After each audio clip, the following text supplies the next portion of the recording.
tentang apa sih yang kita alami selama ini di organ reproduksi. Izin saya share screen, Mbak Marisa. Apakah slide saya sudah terlihat? Sudah, tampilan screen-nya sudah, tapi slide-nya belum dibuka ya? Sebentar ya, saya stop share dulu ya. Tadi sih ini sudah saya buka. Jadi sesuai dengan pertemuan kita pagi ini, tujuannya adalah, apakah sudah terlihat? Sudah. Sudah ya. Jadi tujuannya kita akan mengulik tentang organ reproduksi kita. Mungkin karena ini organ reproduksi ini tersembunyi, jadi tidak banyak kita bisa membahas dengan lebih lugas apa sih sebenarnya yang perlu kita ketahui sebagai perempuan terhadap organ reproduksi kita ini, gitu ya.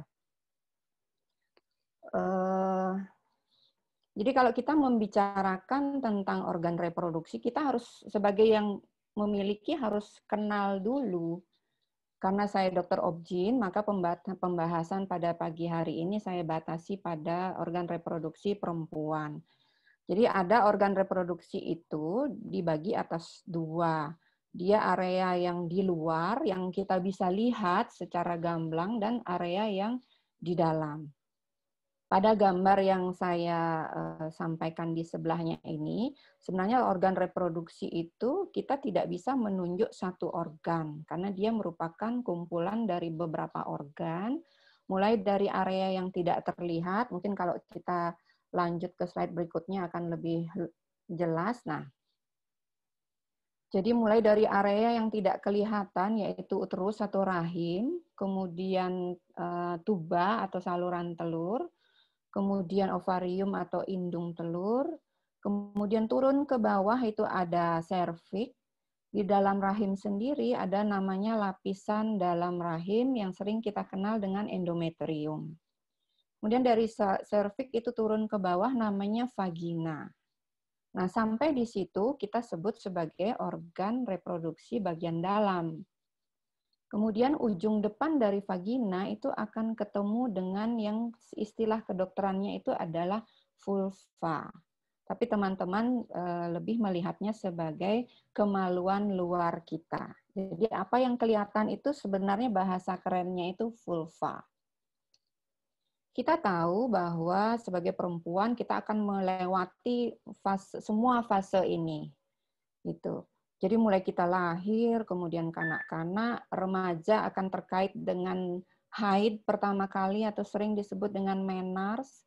Kemudian setelah menars beberapa kali kita mengalami haid, kemudian kita akan berubah menjadi perempuan dewasa, di mana saat itu kita mulai memikirkan tentang reproduksi, bagaimana hamil, bagaimana memiliki anak. Nah, setelah sejalan dengan umur 45 tahun ke atas, mulailah kita memikirkan tentang bagaimana menghadapi masa tua atau masa menopause yang seharusnya memang tidak perlu kita takuti, karena kalau melihat siklus ini tergambar jelas, ketika kita sampai pada titik menopause, harusnya kita syukuri bahwa berarti kita panjang umur, karena kita bisa melihat dan merasakan menopause itu seperti apa. Nah, sedikit tentang haid, mungkin kita melihatnya sebagai perdarahan rutin saja setiap bulan. Padahal kalau secara ilmiahnya, kita melihat bahwa di situ ada peran dari otak kita. Hipotalamus hipofisis ini letaknya itu adalah di otak kita, di dalam kepala kita. Dialah yang memerintahkan tubuh, khususnya memproduksi hormon pertama yang namanya estrogen. Nah, ketika estrogen itu terbentuk, maka akan terjadilah pematangan telur. Jadi jangan lupa bahwa proses haid ini adalah proses yang terjadi di indung telur, juga proses yang terjadi di endometrium tadi. Endometrium itu apa? Adalah lapisan bagian dalam dari rahim kita. Jadi secara sinergis akan berproses. Nah, telur matang, maka pecahlah dia dan keluarlah sel telurnya. Ketika ada sperma jalan-jalan, terjadi pertemuan. Nah, Kalau terjadi pertemuan, maka endometrium pun akan sudah siap menerima bayi yang akan tertanam di rahim. Tetapi ketika tidak terjadi pertemuan, maka keluarlah hormon kedua yang namanya progesteron. Nah, progesteron ini dan kombinasi tadi dengan estrogen inilah yang menyebabkan haid setiap bulannya. Artinya ketika tidak terjadi pertemuan sel telur dengan sperma, maka endometrium yang tadinya menebal, mempersiapkan untuk bayi tidur di sana, dia akan luruh. Jadi yang kita lihat setiap bulan sebagai darah haid itu adalah sebenarnya lapisan endometrium yang disiapkan oleh tubuh untuk menerima kehamilan. Secara kompleksnya seperti itu, tetapi biasanya kita melihat sebagai haid setiap bulan. Nah, kadang-kadang pasien datang bilang bahwa, oh haid saya terganggu. Nah, sering saya tanya, kalau terganggu itu terganggu dari segi apanya? Ini mungkin sedikit pengetahuan untuk teman-teman, artinya jangan mengalami haid terganggu baru 1 bulan sudah datang ke dokter. Betul memang kita harus khawatir, tetapi ada baiknya kita melihat patokan-patokan normal ini. Jadi menars itu adalah haid yang pertama kali keluar. Rata-rata anak-anak sekarang 9-10 tahun sudah menars. Gitu. Nah, itu perlu kita catat sebagai orang tua, karena itu adalah patokannya 2 tahun setelah menars, artinya kalau dia menars umur 10 tahun, di atas umur 12-13 tahun siklus haidnya sudah harus normal. Artinya ketika dia menars 10 tahun, umur 11 masih dia sebulan dapat, kemudian 3 bulan enggak, itu jangan cepat-cepat dibawa ke dokter. Tetapi kita lihat, kalau di atas 2 tahun kemudian dia menjadi normal, itu berarti siklus haidnya sudah baik. Nah, kalau bicara dengan haid, kita harus tahu siklus, lama, dan jumlah. Yang disebut siklus itu adalah dari haid kita bulan ini ke bulan depan itu berapa hari jaraknya. Itu namanya siklus. Normalnya yang terbaik adalah 28 hari memang, tetapi ada plus minusnya 7 hari. Artinya kalau 28 hari dikurangi 7 hari berarti 21 hari. Kemudian 28 hari ditambah 7 hari berarti 35 hari. Artinya kalau siklus haid kita ini berada antara 21 hari sampai 35 hari, itu masih dalam kategori normal. Atau kalau kesehariannya saya contohkan begini, kalau siklus kita 21 hari, berarti dalam 1 bulan bisa saja kita mendapat 2 kali siklus. Atau dalam 2 bulan berarti 3 kali haid. Apakah itu normal? Normal. Kalau memang dia antara 21 sampai 35 hari. Tetapi kalau misalnya siklus panjang 35 hari, kebalikannya, dalam 2 bulan kita bisa mendapat 1 kali haid. Apakah itu normal? Masih normal. Yang penting 21 sampai 35 hari. Kemudian, kenormalan dari segi haid juga kita lihat lama. Kalau misalnya kita haid hanya 2 hari, tetapi ada periode peak, artinya ada memang darah banyak yang keluar dalam 2 hari, itu masih normal. Artinya dia harus range-nya itu sekali kita haid antara 2 sampai 6 hari. Kalau 1 hari berarti tidak normal. Di atas 8 hari berarti tidak normal. Kemudian dari segi jumlah itu kita pakai adalah pembalut. Pembalut itu pembalut yang normal ya. Jadi bukan pembalut yang untuk night use yang 45 cm itu bukan. Jadi pembalut yang normal. Itu pun kita ukur ketika darah haid itu sedang banyak-banyaknya. Jadi rata-rata kita harus ganti pembalut dengan isi pembalut yang hampir penuh, tidak penuh sekali, itu 2 sampai 5 pembalut per hari. Jadi kalau kita melihat haid kita jangan buru-buru khawatir bahwa siklusnya bagaimana, jumlahnya bagaimana, lama haid kita bagaimana. Apakah ini selalu terjadi berbarengan? Tidak. Bisa saja lama haid normal, jumlah darah haid normal, tetapi siklus yang tidak normal.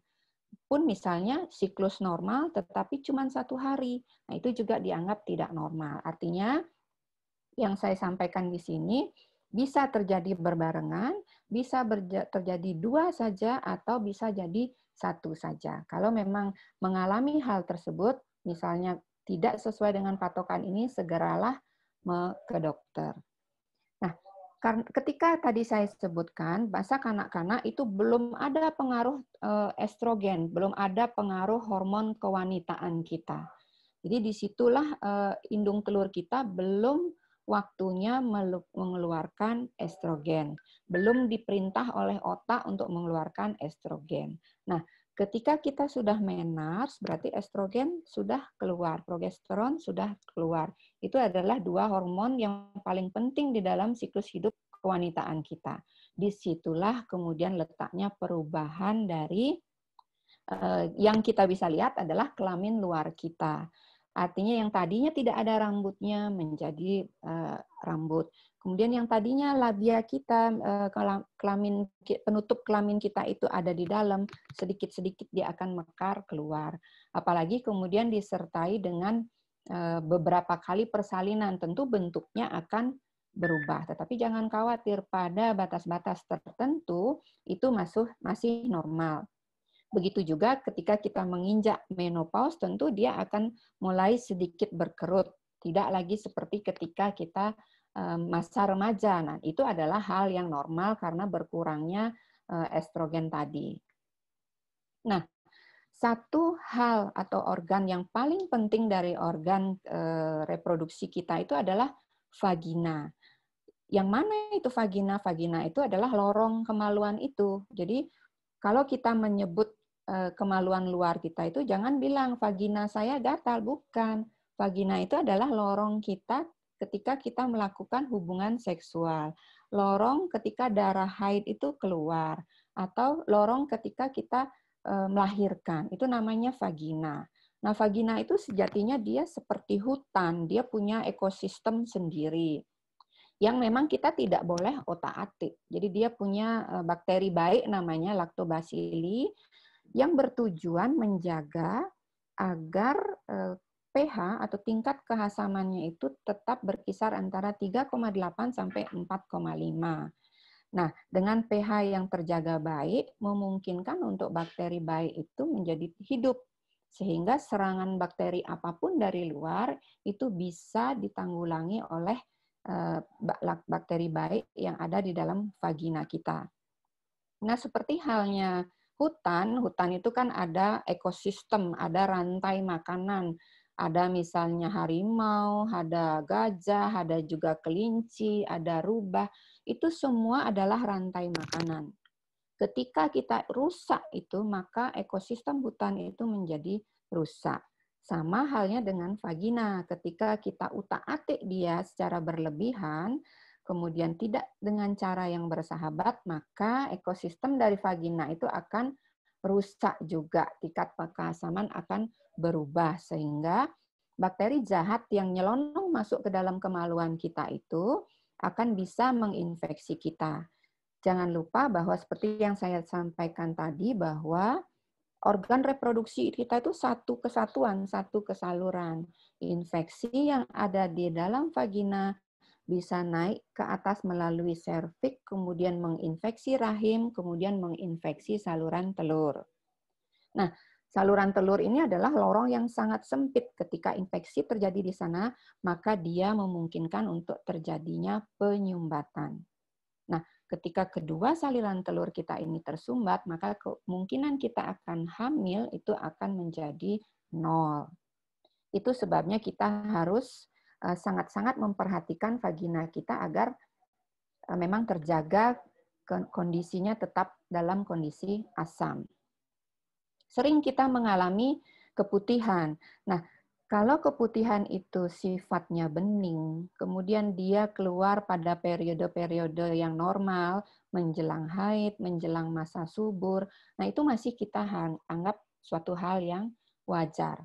Kapan tidak wajar? Nah, tidak wajar ketika 5 parameter ini dilanggar. Artinya dari segi warna dia sudah tidak bening lagi, tetapi kuning, kemudian kecoklatan, kehijauan, berbuih, apalagi kalau ada bercak darah, itu harus hati-hati.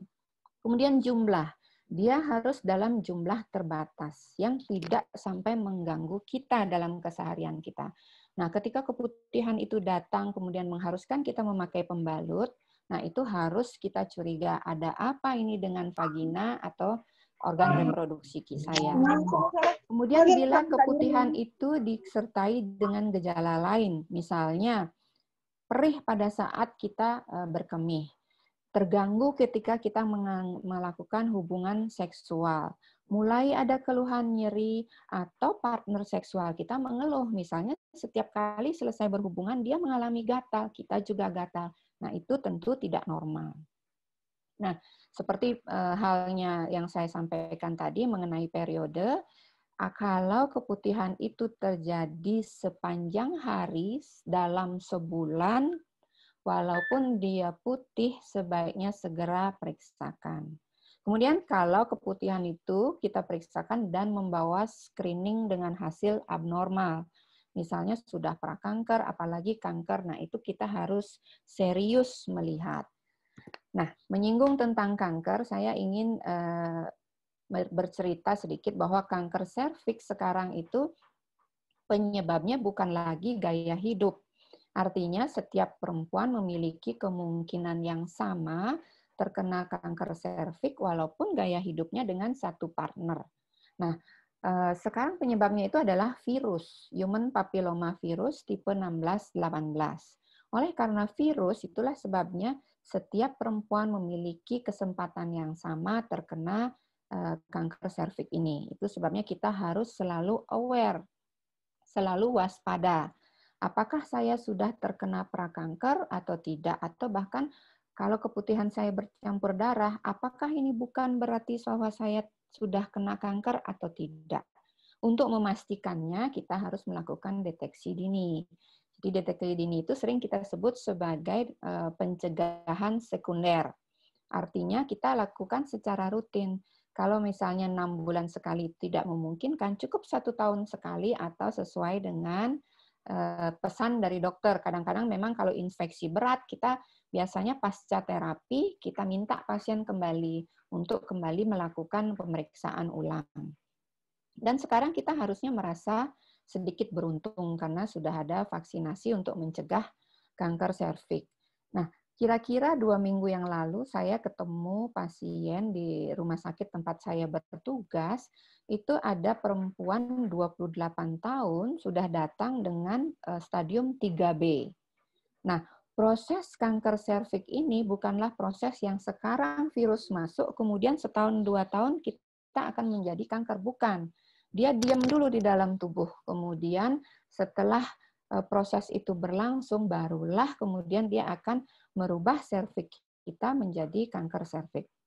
Itu sebabnya kalau kita melihat perempuan tadi umur 28 tahun sudah 3B, tentu kita akan berpikir, berarti ketika dia umur kemungkinan besar 18 tahun, virus ini sudah masuk ke dalam tubuhnya. Hanya saja mungkin perempuan itu kurang aware terhadap bahasa tubuhnya, dia diamkan sehingga baru datang ketika terjadi perdarahan kontak. Artinya ketika dia melakukan hubungan seksual, terjadilah perdarahan, baru dah dia ngeh bahwa ada yang berbeda dengan tubuh saya. Dan ketika datang, itu sudah stadium 3B. Perlu kita ketahui bersama kalau stadium 3B itu sudah tidak banyak yang bisa kita kerjakan untuk menyelamatkan hidup ibu itu. Padahal kalau kita lihat dari segi umur, baru 28 tahun, anak baru 2, anak terkecil umur 2 tahun. Jadi kita seperti itu sedih melihatnya.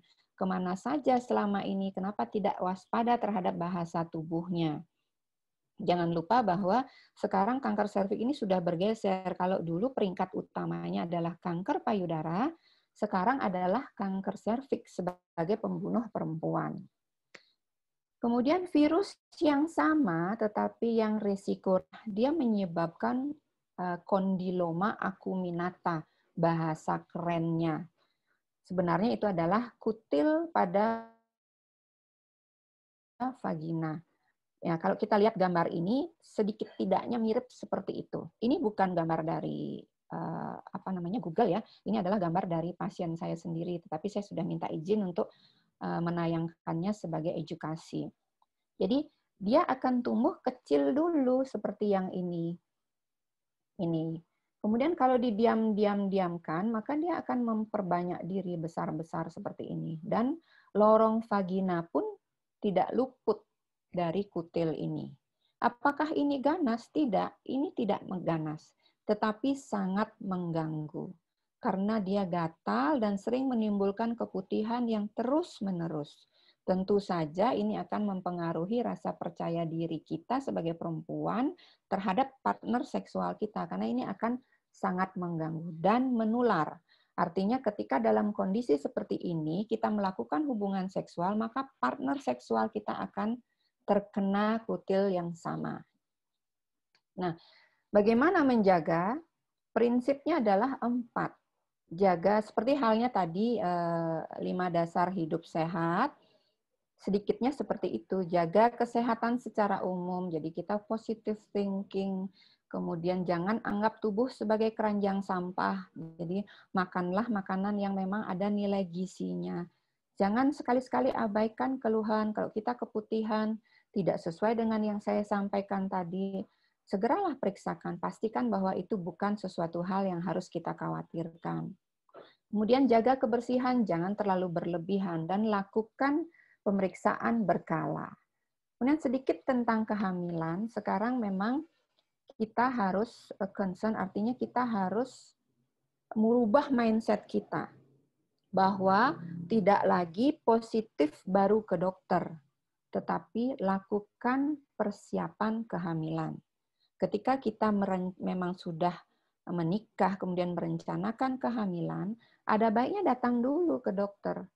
Bahkan kalau di negara maju, itu dia pranikah sudah datang ke dokter untuk melihat apakah ada penyakit-penyakit yang bisa diturunkan ketika mereka menikah.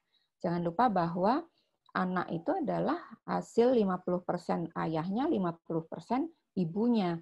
Sehingga penyakit yang diturunkan bisa turun kepada anaknya.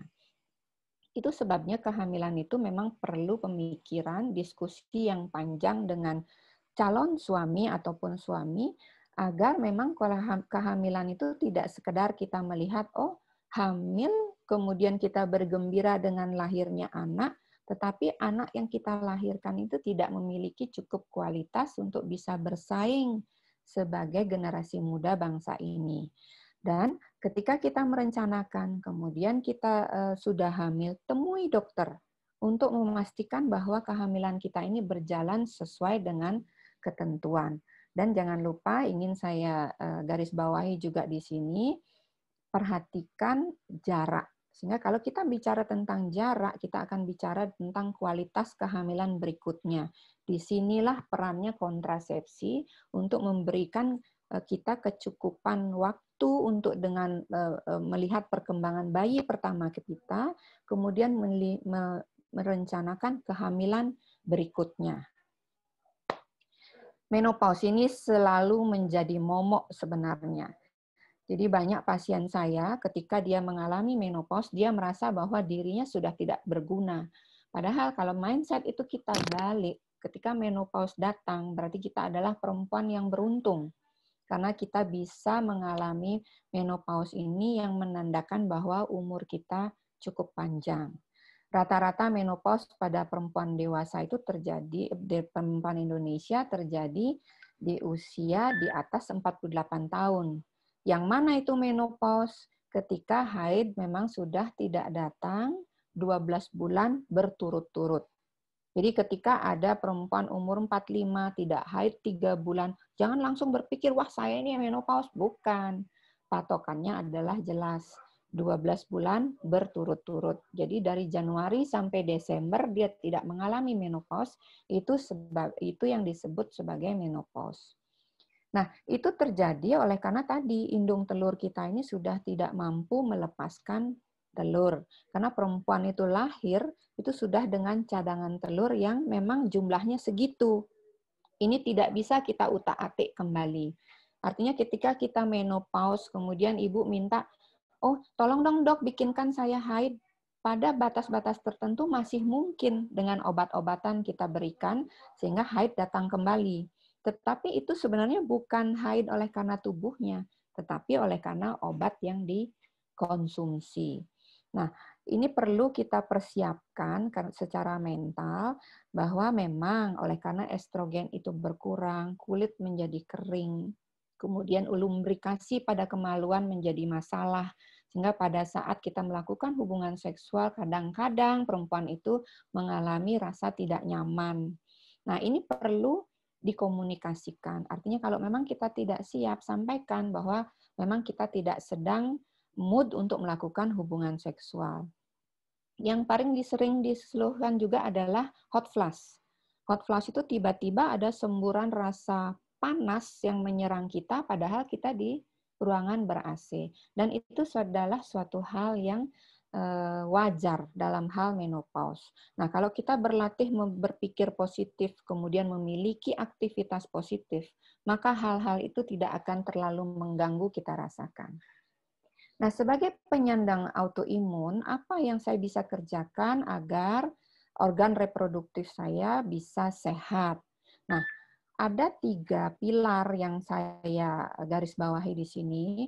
Nah, perlu diingat kalau kita tadi lihat dari awal bahwa organ reproduksi kita itu saluran. Sehingga perlakukanlah dia dengan baik agar ketika terjadi infeksi, cepat kita mengetahui dan satu organ reproduksi ini bisa kita jaga tetap sehat. Nah, kemudian pola hidup tentu harus sehat dan berpikir positif. Satu partner, kemudian ketika kita hendak melakukan hubungan seksual, seyogyanya memang satu sama lain harus bersih. Artinya kalau memang kita dari luar kemudian akan melakukan hubungan seksual, lakukan bersih. Suami suruh cuci, kita juga cuci kemaluan kita agar hubungan seksual kita itu kita lakukan dengan bersih. Kemudian waspada terhadap bahasa tubuh. Apa itu bahasa tubuh? Yang tadi, keputihan, apakah ada gatal, apakah ada rasa tidak nyaman ketika melakukan hubungan seksual, kemudian apakah ada darah bercak.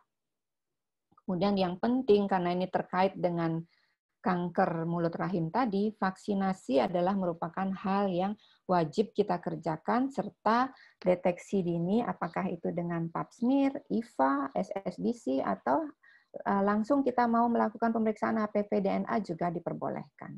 Pada prinsipnya, ada 7 yang bisa kita kerjakan. Mungkin ini hampir mirip dengan 5 dasar hidup sehat. Makanan sehat dan konsumsi air putih, jauhi stres, jaga kebersihan dengan gentle. Nah, ini yang saya ingin paparkan sedikit. Tidak perlu berlebihan. Jadi kemaluan kita itu tidak perlu diratus, tidak perlu digurah, tidak perlu diasap-asap, tidak perlu juga diberi parfum untuk supaya dia wangi, enggak. Karena dia asam, oleh karena ada lactobacillus tadi, itu sebabnya kemaluan kita itu memiliki aroma khas. Kalau misalnya kita ratus dalam sesaat, memang dia akan berbau rempah, tetapi kemudian dia akan kembali lagi.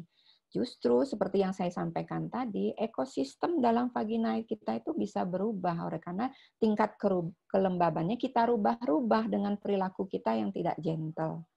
Kemudian lakukan pencucian atau misalnya kita ingin cebok itu dari depan ke belakang, jangan dibalik.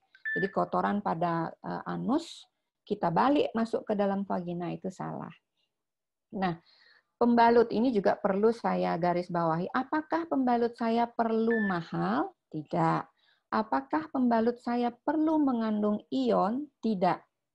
Pembalut yang harus diperhatikan adalah daya serap. Jadi pembalut kita bisa berbeda dengan anak kita, bisa berbeda dengan tetangga kita. Karena ini menyangkut daya serap. Jumlah darah haid kita kan berbeda-beda, sehingga kitalah yang paling tahu tentang pembalut terbaik untuk daya serap dari darah haid kita.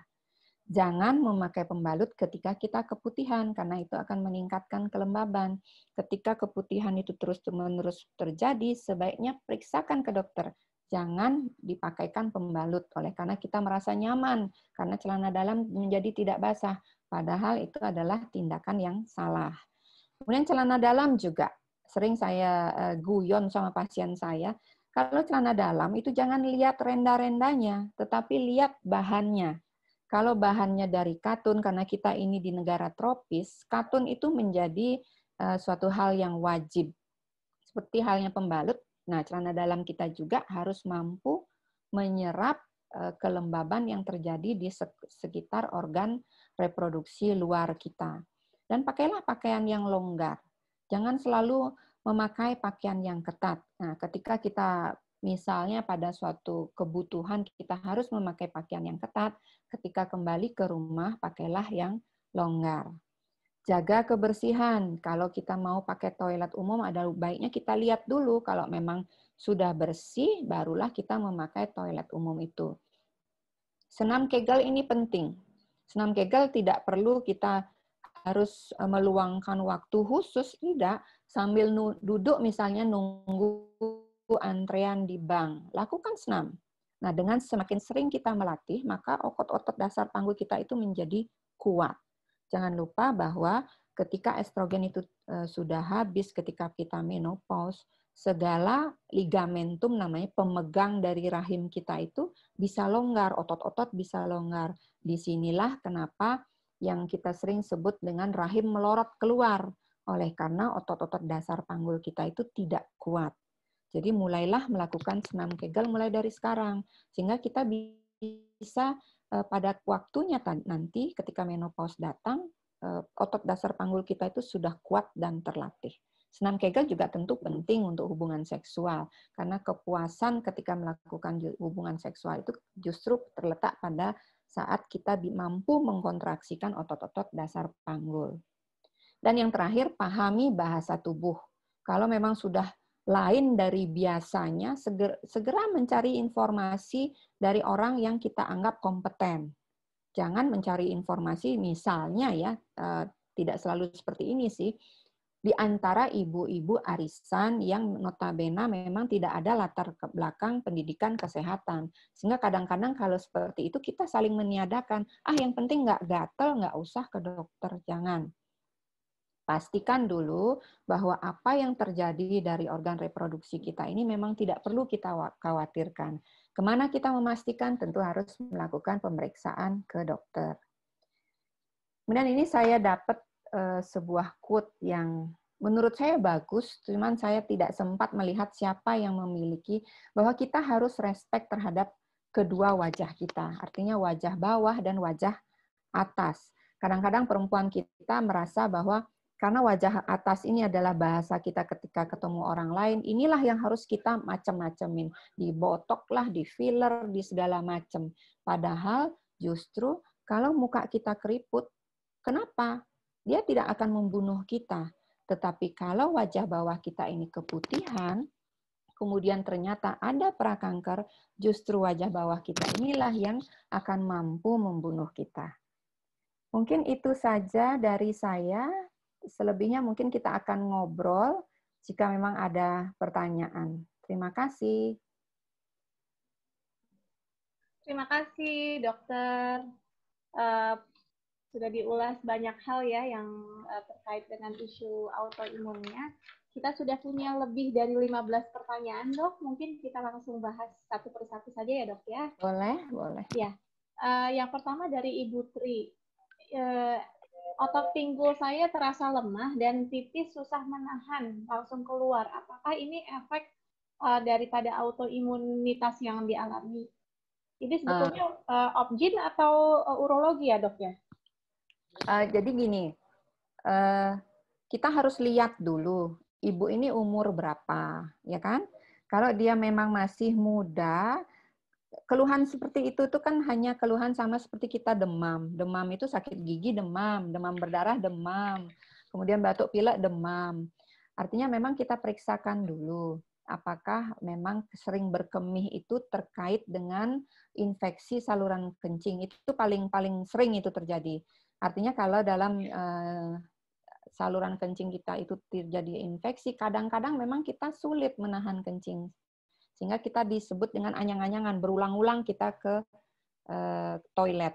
Nah, ini menurut saya perlu pemeriksaan yang lebih jelas. Kalau memang merasa fokusnya itu adalah ke saluran kemihnya, boleh ke dokter urologi. Tetapi kalau memang disertai keluhan lain, misalnya seingat kita, keluhan itu muncul setelah keputihan. Nah, itu sebaiknya ke dokter objin dulu untuk kita evaluasi. Nah, nanti kalau misalnya dari objin tidak ada masalah, biasanya kita akan langsung rujuk ke dokter urologi. Artinya dalam kasus ini masih sangat luas sekali, tetapi yang mengerti adalah ibu siapa tadi, Mbak Marisa? Ibu Tri. Ibu Tri itu. Sebelumnya ini saya mengalami apa ya sebelum keluhan ini saya alami gitu. Dan apakah itu terkait dengan autoimun? Bisa saja. Baik dok, terima kasih jawabannya. Yang selanjutnya dari Ibu Triasti, semakin dekat menopause, apakah siklusnya semakin pendek? Lalu menjadi makin panjang saat perimenopause. Saya penyintas Sjogren syndrome, vagina kering, lalu harus bagaimana? Dan ini satu lagi dok, bila sudah menopause tiba-tiba menstruasi, haruskah ke dokter? Oh iya. Ya. Jadi ini pertanyaan yang bagus sekali. Pertama tentang premenopause. Premenopause itu gejalanya bisa bermacam-macam. Sampai pada satu titik kita tidak akan mengalami haid lagi selama 12 bulan berturut-turut. Gejalanya seperti apa? Bisa siklus pendek-pendek sehingga kelihatan kita sering haid. Atau justru siklus panjang sehingga kelihatan kita 2 bulan enggak haid lagi. Atau siklus masih teratur tapi jumlah darah berlebihan. Atau sebaliknya, siklus teratur tetapi jumlah darah sedikit. Orang per orang itu gejalanya akan sangat berbeda. Tetapi itu dalam satu kondisi memang umur kita lihat. Kalau dia umur 46, 47 ke atas kemudian mengalami hal seperti itu memang akan menuju premenopause. Sampai pada satu titik memang akan 12 bulan itu dia tidak mendapat haid. Baik dok. Nah, pertanyaannya kemudian, setelah saya menopause, kemudian ada perdarahan. Ini harus hati-hati. Pastikan dulu bahwa memang kita sudah jatuh dalam periode menopause. Artinya sudah kita total 12 bulan tidak mendapat haid, kemudian tiba-tiba kita haid.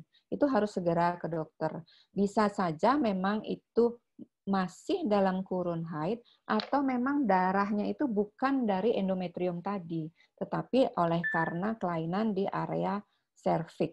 Bagaimana kita mengetahui? Ya tentu kita harus ke dokter dulu untuk memastikan. Justru kita di bagian objin itu kita harus ekstra hati-hati pada orang yang sudah menopause tiba-tiba perdarahan.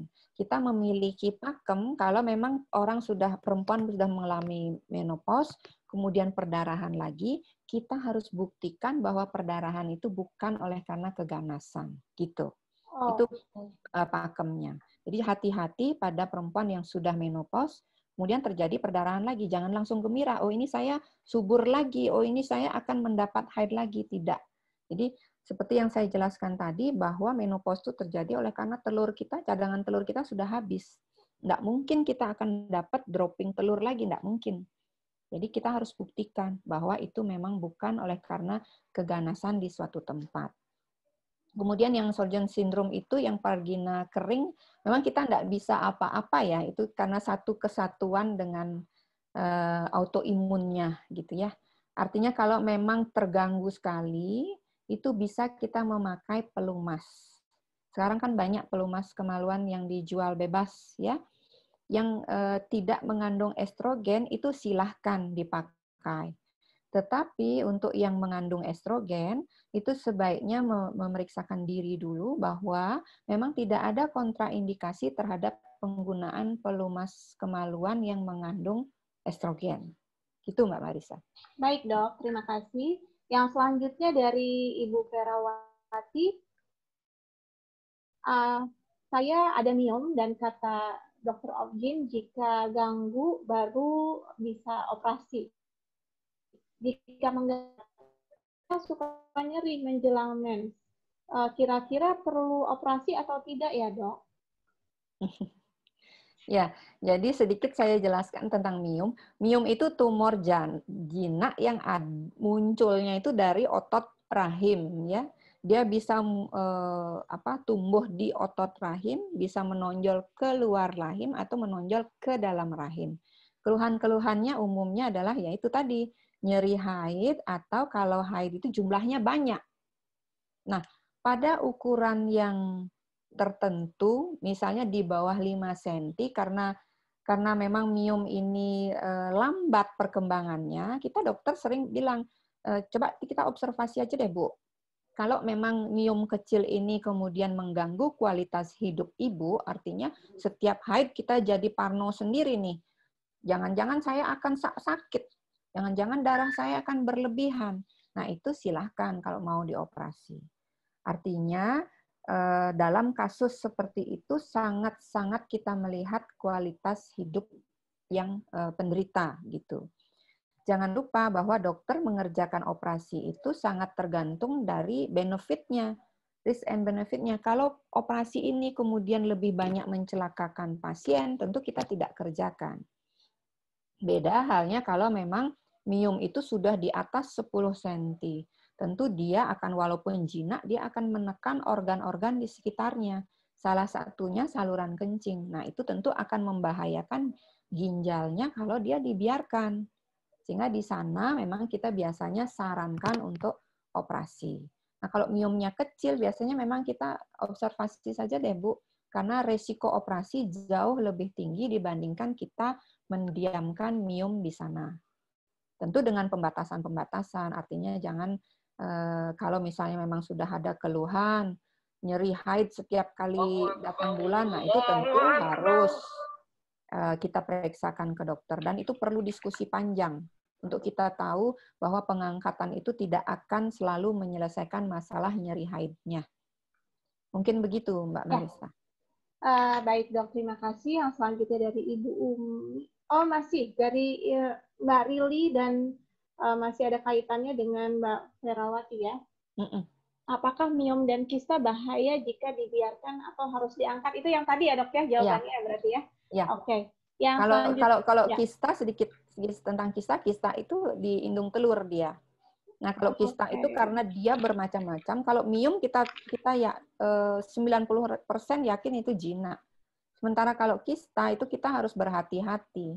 Artinya screening untuk kista itu kita lebih mendalam. Kita mesti lihat dulu apakah ini fungsional kist, kemudian yang akan hilang sendiri, atau kista coklat, atau kista dermoid, karena kalau kista itu bermacam-macam. Nah, kalau khusus untuk kista, kita harus lihat lebih mendalam, gitu. Karena dia kemungkinan ganas, walaupun ukurannya kecil itu ada, gitu. Oke. Baik dok, yang selanjutnya dari Ibu Umi. Jika dan juga dengan Ibu Santi ini pertanyaannya mirip-mirip. Haid 1 dan 2 sedikit warna coklat gelap, apakah normal? Normal. Lalu jika perdarahan itu warnanya segar atau coklat dok? Iya. Jadi begini, haid awalnya itu tergantung pola sendiri-sendiri ya. Artinya ada yang memang tanggalnya langsung darah. Ada yang ngeflag dulu 2-3 hari kemudian ada perdarahan. Itu masih normal. Kalau dia masih mengalami flek-flek kecoklatan kemudian ada darah itu normal. Nah, karena seperti yang saya sampaikan tadi bahwa darah haid itu sejatinya adalah lapisan endometrium yang dipersiapkan untuk menerima kehamilan, tetapi tidak terjadi kehamilan, dia luruh. Nah, itu sebabnya warnanya tidak seperti darah ketika kita teriris pisau. Kalau teriris pisau kan itu dari pembuluh darah langsung. Sehingga warnanya itu merah terang, seperti lambangnya Marisa Cardova ini. Tetapi kalau darah haid dia sedikit gelap karena berbeda ininya, asalnya. Gitu. Baik. Tetapi kalau misalnya ada yang agak merah terang itu masih wajar. Yang penting tadi siklus, jumlah, lama gitu. Kalau warna kita masih tidak terlalu memperhatikan. Baik dok. Yang selanjutnya dari Ibu Rachel dan Ibu Rahma. Apakah sering cuci vagina dengan sabun dapat merusak keasaman normal? Lalu adakah saran pemakaian menstrual cup atau mangkok penadah yang dimasukkan ke vagina saat mens? Lalu apakah ada efek sampingnya penggunaan menstrual cup ini? Ya.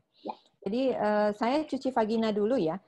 Artinya kalau ya tadi ngomongnya vagina. Kalau vagina itu kita pikirannya adalah organ kewanitaan kita bagian dalam. Artinya yang di lorong itu.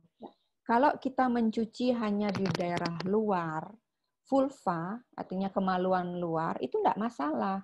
Yang penting bilas dengan bersih dan keringkan.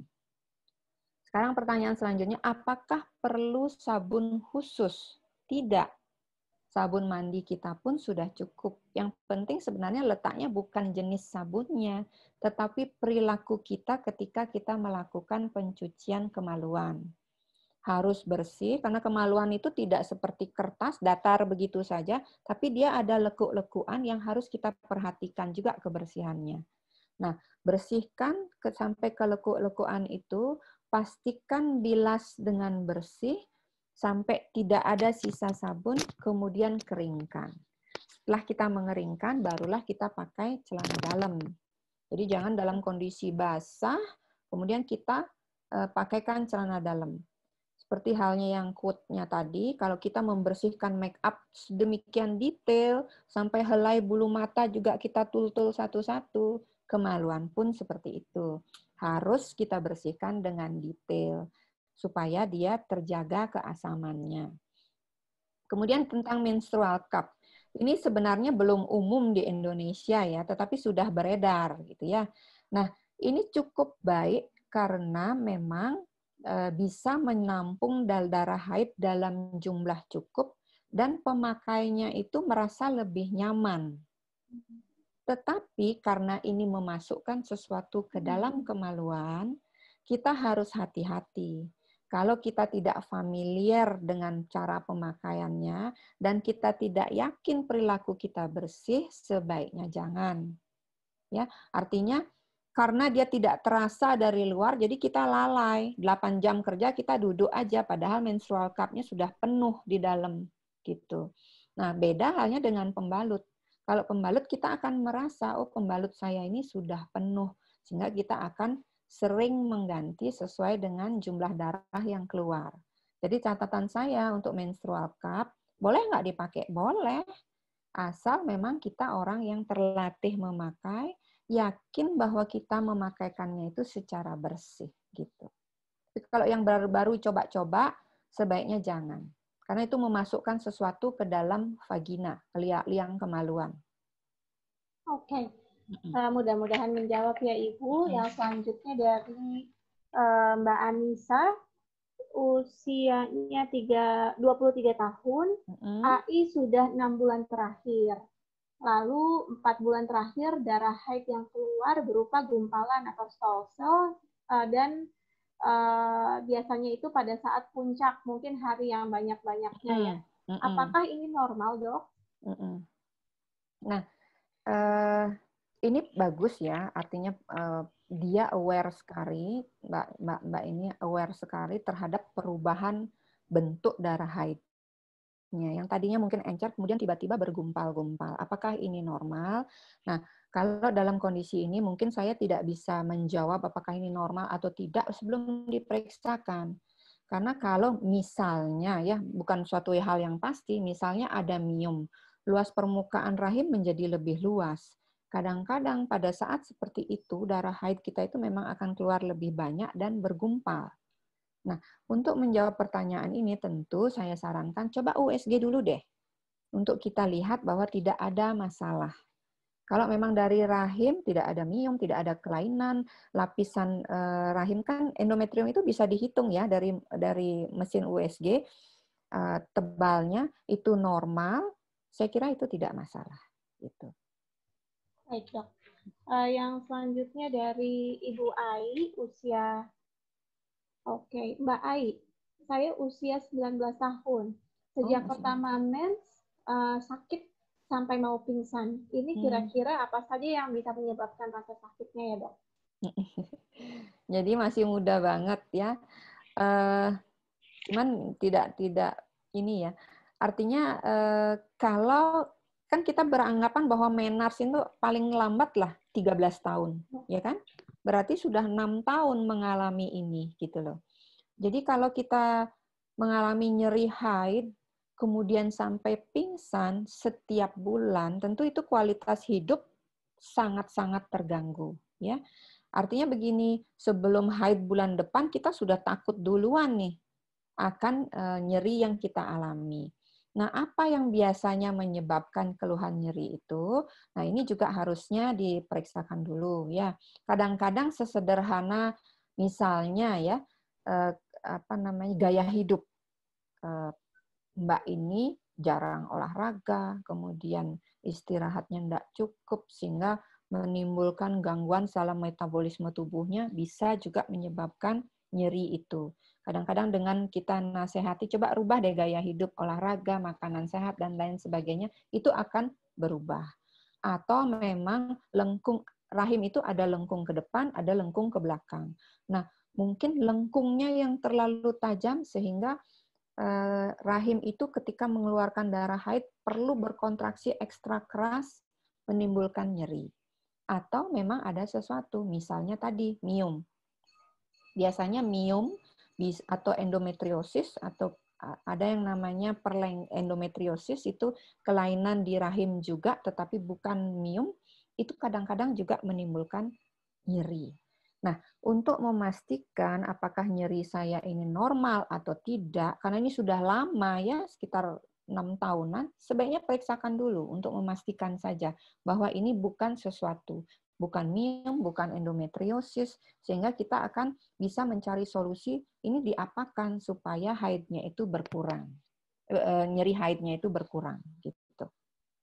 Baik dok, terima kasih. Yang selanjutnya dari Mbak Lastri, tanggal haid saya tidak teratur, apakah ini normal, Dok? Iya. Jadi tanggal haid itu memang maju mundur ya, sesuai siklus. Jadi kalau kita melihat haid itu normal dari siklus, lihat itu 21 sampai 35 hari. Yang terbaik itu memang 28 hari.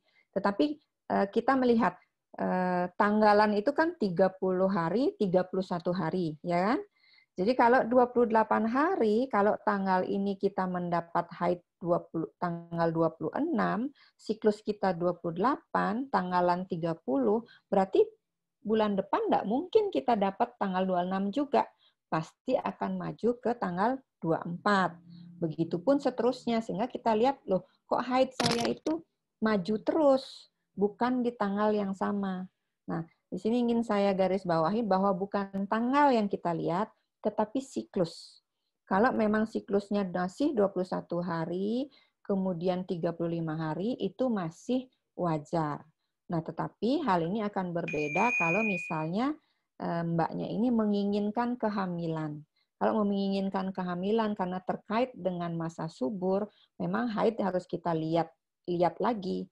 Siklus terbaik adalah 28 hari. Karena kalau 28 hari kita akan sangat mudah menentukan masa suburnya. Tetapi kalau siklusnya ngawur, sekarang 21 hari, kemudian 28, kemudian 35, kembali lagi 23, itu akan agak sulit menentukan masa subur.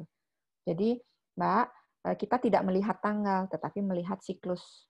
Hitung aja, haid tanggal ini, bulan ini tanggal berapa, bulan berikutnya tanggal berapa. Kalau masih rentangnya itu 21-35 hari, itu masih normal. Baik, Dok. Yang selanjutnya dari Ibu Santi, bagaimana tadi bolehkah diulangi mengatasi kutil dan bisakah dihilangkan?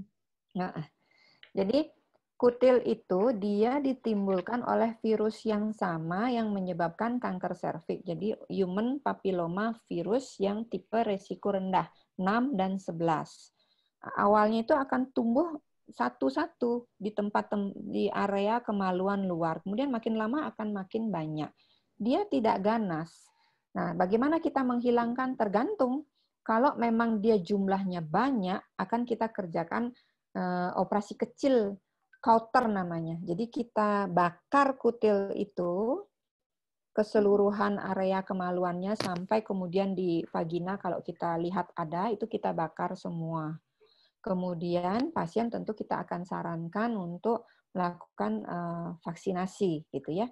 selama proses penanganan ini sampai dengan tuntas, kita akan tidak sarankan untuk melakukan hubungan seksual karena ini menular.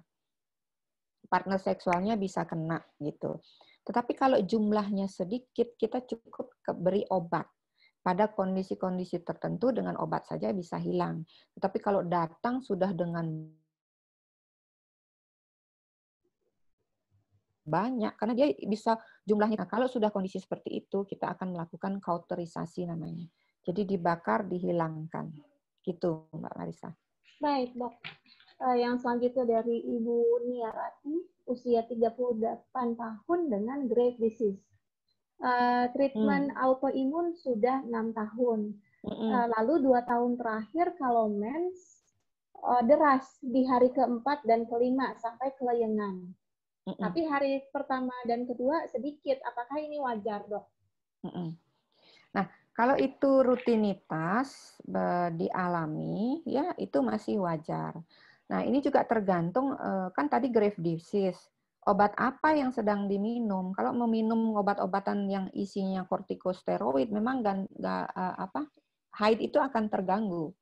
Tetapi kalau tidak dengan obat-obatan itu, kita mesti periksa dulu. Ada apa ini? Tetapi kalau melihat bahwa derasnya itu hari ke-5, ke-6 saja, nah itu saya lihat masih normal ya, kan derasnya 2 hari. Kemudian hari berikutnya biasa, kata beliau ya. Tetapi kalau misalnya sepanjang hari pertama sampai hari ke-6 itu peak deras sekali, tidak ada tanda-tanda pengurangan, nah itu kita mesti lakukan pemeriksaan gitu. Jadi sangat tergantung dari obat apa yang sedang diminum dan lakukan pemeriksaan dulu untuk mengetahui apakah ini suatu hal yang wajar atau tidak. Karena kalau misalnya ada mium, bisa juga menimbulkan perdarahan haid itu menjadi lebih banyak jumlahnya gitu. Baik, Dok. Yang selanjutnya dari Ibu Vina. Apakah ada tes yang perlu dilakukan sebelum kita melakukan vaksin? Mungkin vaksin ini terkait cervix. Oh iya, ya. Ya, jadi pada perempuan yang belum pernah melakukan hubungan seksual itu bisa langsung divaksin kapan saja. Batasan umurnya adalah 9 sampai 55 tahun. Nah, 9 sampai 14 tahun itu cukup 2 dosis. Tetapi pada perempuan di atas 14 tahun itu 3 dosis untuk menimbulkan efek proteksi. Nah, sementara pada yang sudah melakukan hubungan seksual, sebaiknya kita pastikan dulu bahwa serviknya itu clear dulu dari kanker. Artinya, pemeriksaannya itu apa? Boleh IVA, boleh pap smear, boleh SSBC, sitologi serviks berbasis cairan. Yang mana saja boleh. Kalau memang dari hasil screening awal itu tidak ada menunjukkan bahwa kanker, ya, itu boleh disuntikkan. Tetapi kalau sudah kanker, kita tidak ngomongin vaksin lagi, tapi treatment. Stadium berapa, pengobatannya apa, gitu. Baik, Dok. Yang selanjutnya dari, oh ya Dok, ini pertanyaan dari saya, apakah kita boleh melakukan vaksin sebagai ODAI? Cervix khususnya? Karena dia bukan virus hidup, bukan. Oke, ya. Baik, Dok. Ya. Dia hanya virus like particle, jadi dia mirip seperti virus, tetapi bukan virus hidup. Yang nggak boleh kan virus hidup ya? Iya, ya. Baik. Yang selanjutnya dari Ibu Ivani dan Ibu Santi. Di keluarga besar kami rata-rata punya kutil. Apakah dapat memicu munculnya kondiloma acuminata? Apa saja pemicu dari kondiloma acuminata ini? Jadi mungkin kutil yang di kulit mungkin maksudnya ya? Ya. Ya, jadi kutil-kutil yang di kulit itu namanya papiloma. Itu tuh timbulnya bisa memang oleh karena virus human papilloma virus ini. Jadi virus ini tipenya banyak, lebih dari 100.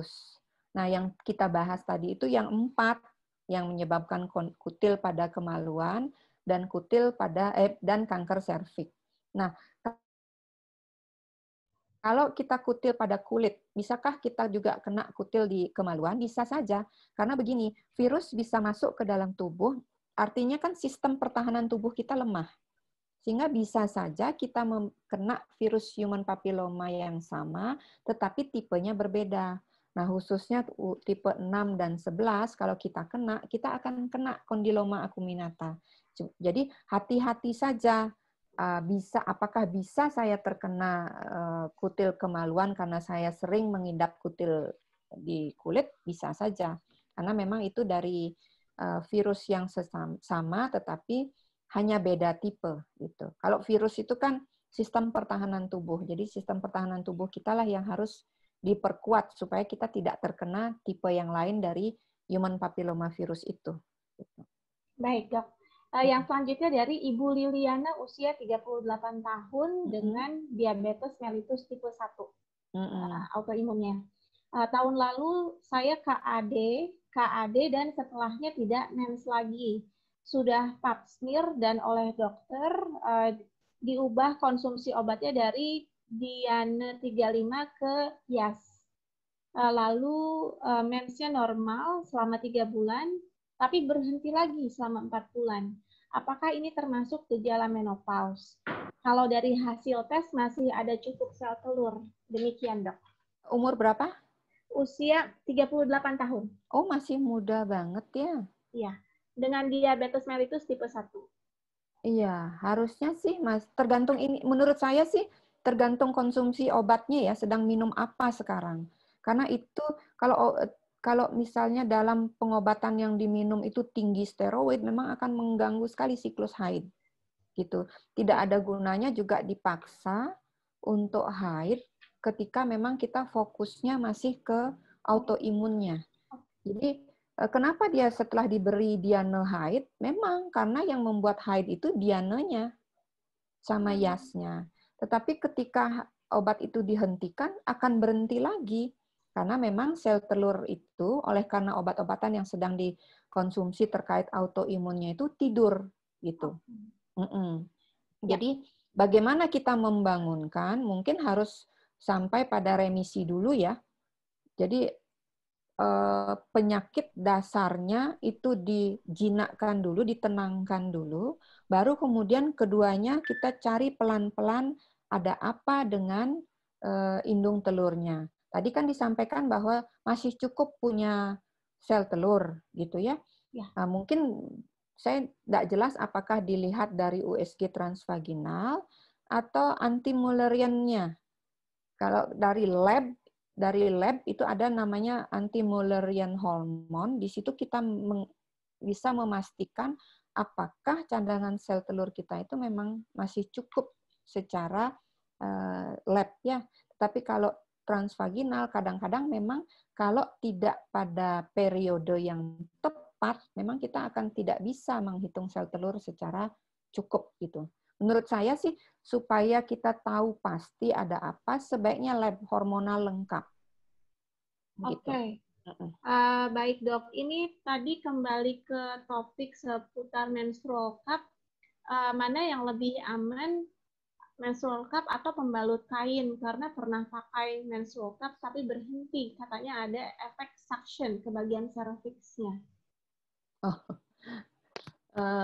Jadi, pembalut kain, saya pribadi sih tidak menyarankan ya.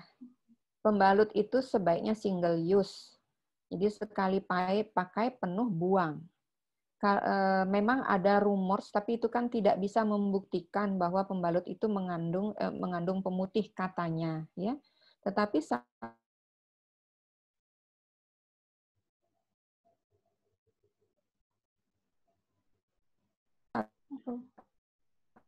signalnya ya. Dokter Chandranita kelihatannya signalnya terganggu ya. Hilang. Halo, Dok.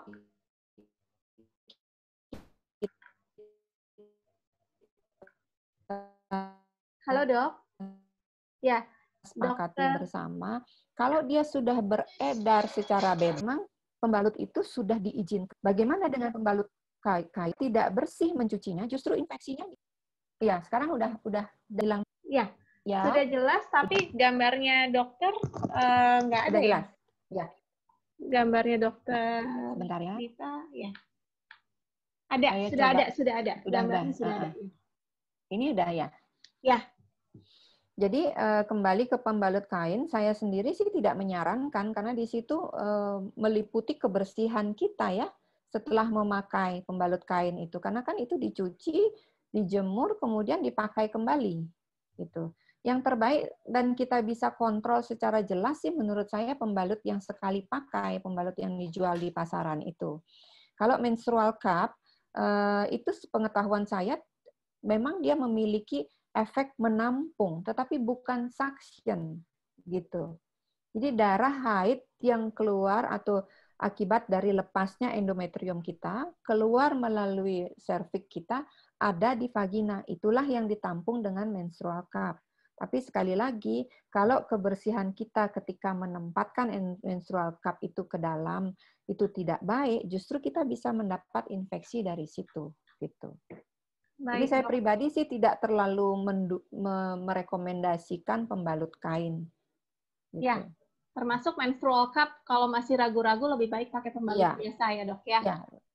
Iya. Karena gampang sekali kita kontrol.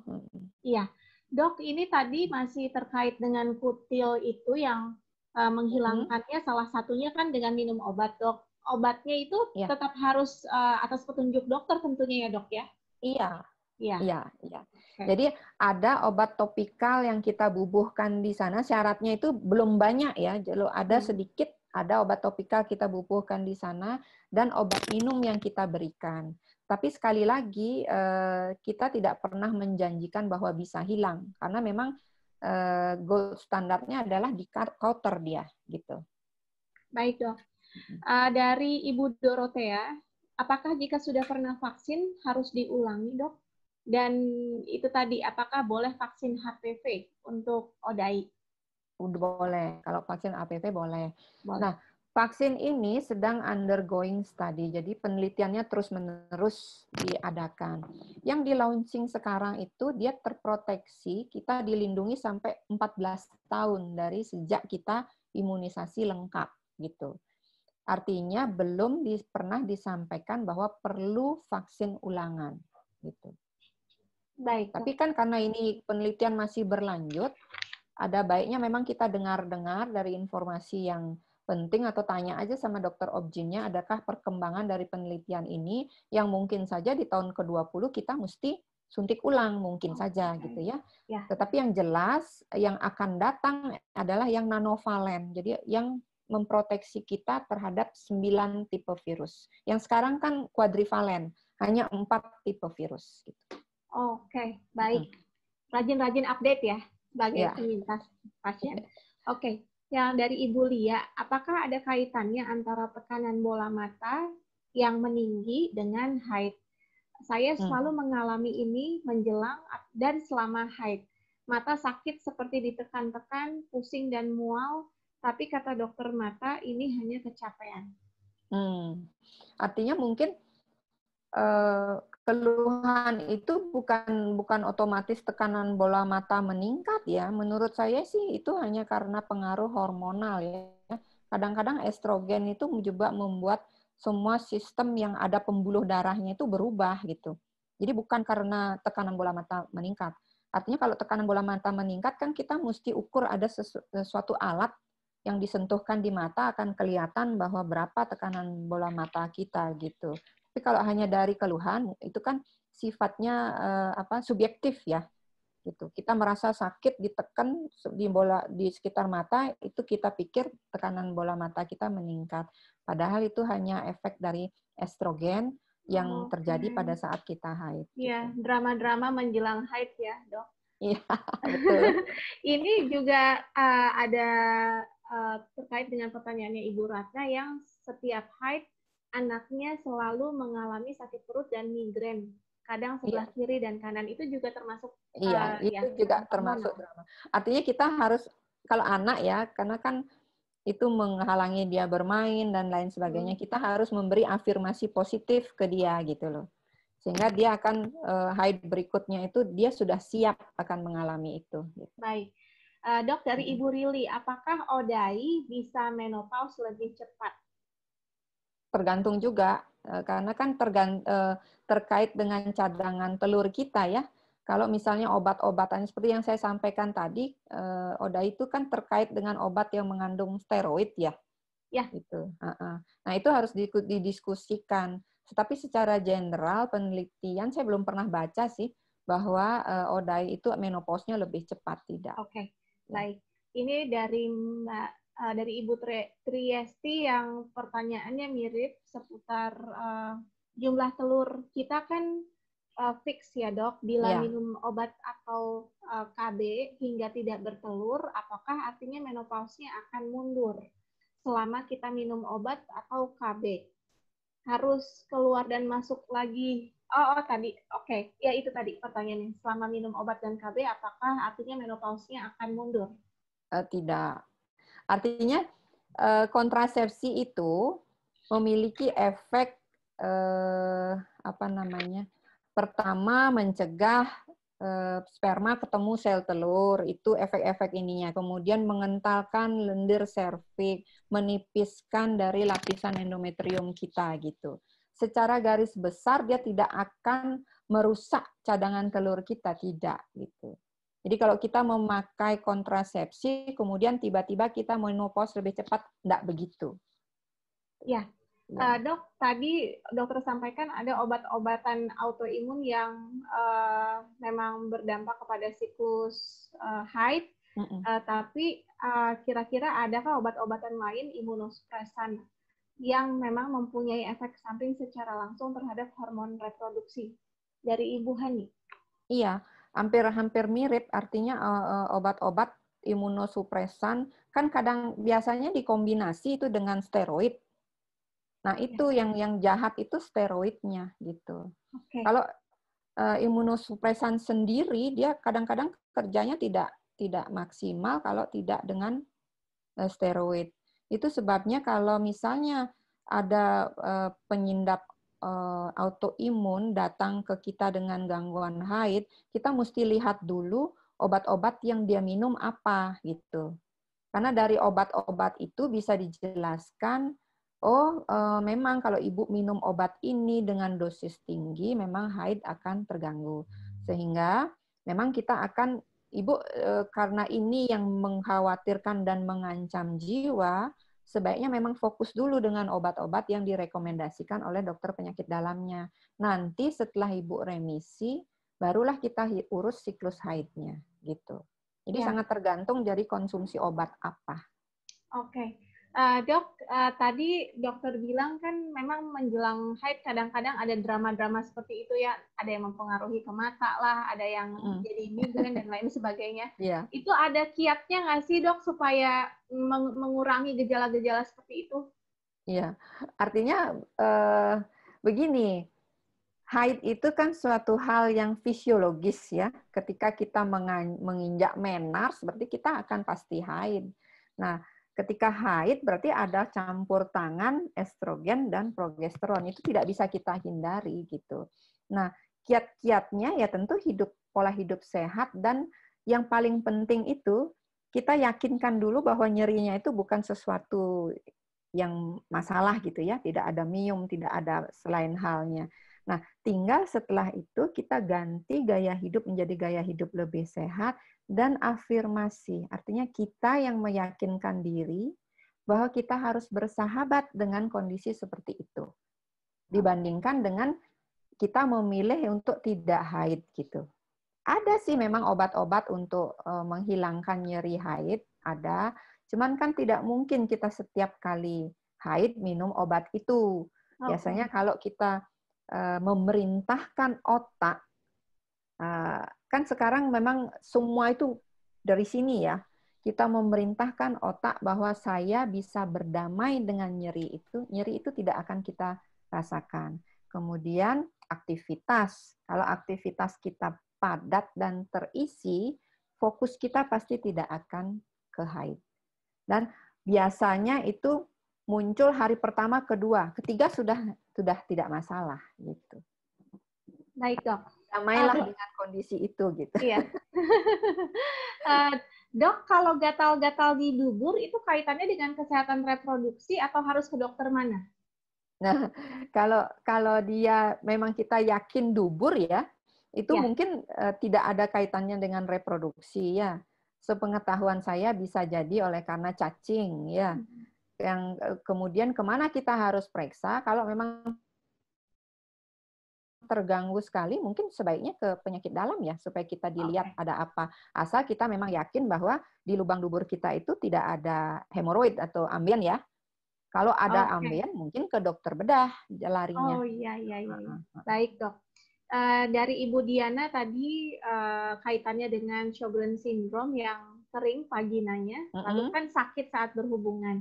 Bagaimana penggunaan olive oil? Apakah diperbolehkan dok untuk menjadi pelumasnya? Saya terus terang tidak punya pengalaman dengan olive oil ya. Apakah boleh itu dimasukkan ke dalam vagina? Tetapi di pasaran sudah memang dijual kok gel khusus untuk kemaluan gitu. Dan memang karena itu jarang dipakai, kan dia umurnya itu hanya tidak boleh lebih dari 3 bulan. Artinya kalau kita sudah membuka harus buang kalau dia masih tersisa. Nah, prinsipnya adalah mungkin ya, saya terus terang saya tidak terlalu punya pengalaman dengan olive oil karena saya tidak pernah menyarankan juga untuk memakai olive oil. Mungkin kalau memang kita yakin bahwa olive oilnya itu bersih dan tidak ada masalah selama ini, ya silahkan saja. Tetapi kalau gel itu memang khusus dibikin untuk kondisi bersahabat dengan kemaluan. Gitu. Itu pun kadang-kadang pada orang tertentu masih alergi. Tapi saya enggak tahu kalau olive oil, apakah dia akan bersahabat dengan keasaman vagina, itu saya enggak tahu. Oh, ya. Baik. Ini masih dari Ibu Diana dengan Sjogren syndrome tadi, dok. Beliau pernah IVF 2 kali. 2 kali embrio transfer, tapi gagal dengan status unknown fertility. Telurnya hanya 2,4 sampai 6 saja. Ini ada arahan kah dok harus bagaimana? Mungkin juga diet seperti apa yang harus dilakukan? Ya. Jadi kalau saya melihat, ini sih sebenarnya mesti ngobrol panjang ya dengan Ibu Diana. Jadi hanya melihat dari ceritanya bahwa sudah sampai pada tahap embrio transfer, artinya masalahnya di embrio transfer itu. Jadi masalah awal bayi tabung yaitu pematangan telur, kemudian mengawinkan telur dengan sperma di luar sampai menjadi embrio itu tidak ada masalah. Cuman kalau dari ceritanya jumlah telurnya cuma 2, itu sedikit sekali gitu ya. Nah, ini juga harus kita lihat lagi kenapa bisa seperti itu. Nah, dalam bayi tabung yang paling kita tidak bisa rekayasa secara maksimal memang justru embrio transfer. Jangan lupa bahwa iya, jadi kita ada teknik kita melukai endometrium kemudian memasukkan. Tetapi ada juga yang selebihnya kita membiarkan embrio itu mencari tempat untuk tertanam di dalam endometrium. Nah, begitu dia tertanam, tubuh kita itu akan mengenali sebagai, ini kan 50% suami, 50% ibu ya. 50% suami ini yang dikenali oleh tubuh kita ini sebagai benda asing. Sehingga sistem pertahanan tubuh kita, antibodi kita. Oke. Nah, ini sinyalnya terganggu lagi ya, Dokter Nita. Oke. Teman-teman, ini masih ada sekitar 13 pertanyaan yang belum terjawab. Dari genetik suami itu tidak bisa kita kenali gitu. Ya. Dok, gambarnya putus, hilang, ya? Lalu suaranya putus-putus, ya. Oke. Ya, Dokter Chandranita ada kendala teknis ya. Saya masih punya sekitar 12 pertanyaan yang belum terjawab. Sementara waktu kita juga sangat terbatas, hanya tinggal sekitar 5 menit lagi. Jadi nanti teman-teman mohon maklum ya kalau ada pertanyaan yang tidak terjawab, mudah-mudahan nanti bisa diteruskan setelah sesi ke Dr. Chandranita kapan beliau siap untuk menjawab secara tertulis. Nanti kita akan posting di autoimun.id. Dokter, apakah iya, ini saya tidak lihat wajahnya dokter. Sebentar, saya matikan dulu ya. Oh iya. Udah ya. Baik. Sorry ya, tadi sudah. Nyalanya hilang timbul. Ya dok. Yang selanjutnya dari Ibu Afifah, beliau adalah penyintas psoriasis. Kadang bagian luar kemaluan nyeri. Apakah perlu ke dokter? Lalu apakah nyeri di bagian luar ini berhubungan dengan organ dalam? Tidak selalu berhubungan dengan organ dalam. Tapi menurut saya periksakan. Karena kadang kita, jadi saya ingin mengajak juga, kita harus punya cermin untuk organ kewanitaan kita. Taruhlah di kamar mandi gitu. Jadi setiap perubahan kulit dari organ kewanitaan itu bisa kita ketahui dengan cepat. Apakah betul memang nyeri? Karena beliau kan psoriasis ya. Apakah betul memang nyeri atau memang sudah ada perubahan warna kulit di kemaluan? Itu kadang-kadang menyerang juga pada penyintas autoimun yang psoriasis gitu. Tapi kalau ada perubahan warna kulit kenapa, Dok? Kan ada namanya lichen sclerosis itu. Nah, itu harus diperiksakan gitu. Apakah memang betul nyeri saja atau memang ternyata sudah ada ruam di situ? Oke, baik. Ya, terima kasih dok. Yang selanjutnya dari Ibu Afina, saya divonis PCOS. Apakah ada kaitannya dengan autoimun yang diidap atau efek dari obat-obatan autoimun yang selama ini diminum? PCOS itu sampai sekarang itu masih, jadi kita kenali dulu apa itu PCOS. Artinya telur kita itu matang, tidak berhasil pecah. Tidaklah menyebabkan terjadinya kadang-kadang haid. Sehingga haid pada orang PCOS kadang-kadang terganggu dia. Kadang-kadang 2-3 bulan tidak terganggu karena telur yang dihasilkan itu tidak berhasil pecah. Sehingga di ovariumnya itu menumpuklah telur-telur yang tidak berhasil pecah itu. Apakah itu secara langsung terkait dengan autoimun? Saya kira tidak, ya. Atau memang kalau untuk memastikannya kembali lagi bahwa harus periksa dulu yang mana ini duluan. Apakah PCOS-nya memang lebih dulu daripada autoimunnya timbul atau sebaliknya. Atau kalau memang autoimunnya timbul duluan, kemudian haid terganggu, pastikah itu PCOS? Atau kemudian obat-obat apa yang diminum sebagai obat autoimun yang kemudian menyebabkan haidnya berhenti? Karena tidak semua haid terganggu itu PCOS gitu. Kalau S kan sudah harus sindrom ya. Jadi sudah ada tumbuh rambut di dada, di tumbuh kumis seperti begitu. Baik, Dok. Dari Ibu Melia usia 45 tahun, autoimun sejak usia 14 tahun. Jadi kurang lebih sudah 31 tahun autoimun. Ya. Sejak divonis autoimun itu mengalami gatal di vagina, Dok. Keputihan menahun, haid tidak teratur, bahkan kadang sudah 5 bulan tidak mens sama sekali. Berkaitankah ini semua kondisi barusan dengan autoimun saya? Lalu 16 tahun yang lalu saya pernah ingin hamil lalu disuntik antibiotik dosis tinggi. Haid jadi lancar setiap bulan. Gatal-gatal sembuh setelah itu. Dan menggunakan krim vaginal. Apakah kondisi ini krim vaginal? Krim, ya. Apakah kondisi ini bisa menurun ke anak? Itu pertanyaannya, Dok. Kalau sepengetahuan saya, autoimun itu tidak menurun ya. Jadi kita memang dapat oleh karena suatu kondisi dalam siklus hidup kita, tiba-tiba kita autoimun gitu ya. Kemudian dia itu 1000 wajah, bisa psoriasis seperti tadi, bisa lichen sclerosis, bisa gangguan darah gitu ya. Dari cerita ibu itu, saya agak bingung karena kan ini udah lama sekali ya, 30 tahunan lebih gitu. Seharusnya sih memang sudah ada formulasi yang tepat sehingga dia jinak gitu. Sehingga kita dalam sepanjang hidup kita itu memang bersahabat dan bisa pada satu periode lepas obat, kan begitu ya. Itu yang diajarkan oleh dokter penyakit dalam agar kita tidak tergantung full dengan obat. Nah, ketika kita lepas obat, disitulah letaknya organ reproduksi kita itu akan kembali seperti fungsinya semula.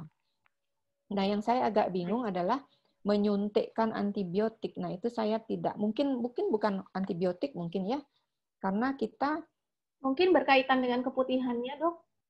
Kita kalau kasusnya seperti itu jarang sekali memakai obat suntik antibiotik, kecuali kita mau bedah, ya, karena itu organ dalam tubuh kita itu terpapar dunia luar sekian jam, tentu perlu antibiotika profilaksis namanya. Tetapi kalau mengobati keputihan dengan antibiotika suntik di luar dia misalnya GO misalnya ya, gonoru, kayaknya sekarang sudah enggak ya. Dulu kita penstrep namanya, penicillin streptomycin itu untuk penyakit kelainan kelamin gitu, penyakit kelamin. Nah, sekarang sudah jarang sekali kita kerjakan itu gitu. Iya. Baik, Dok. Ini seputar pembalut lagi nih. Jadi pembalut yang ada di pasaran intinya bolehkah, Dok? Boleh. Apa saja boleh. bebas ya. Oke. Dari Ibu Lia mudah-mudahan menjawab. Lalu dari Ibu Dila, usia 28 tahun, sudah 5 tahun ini autoimun. Tapi haidnya lama, Dok, sekitar 13 hari setiap haid. Dan kebiasaannya haid itu dari hari pertama bulan ini dengan haid bulan berikutnya selisih 25 sampai 26 hari.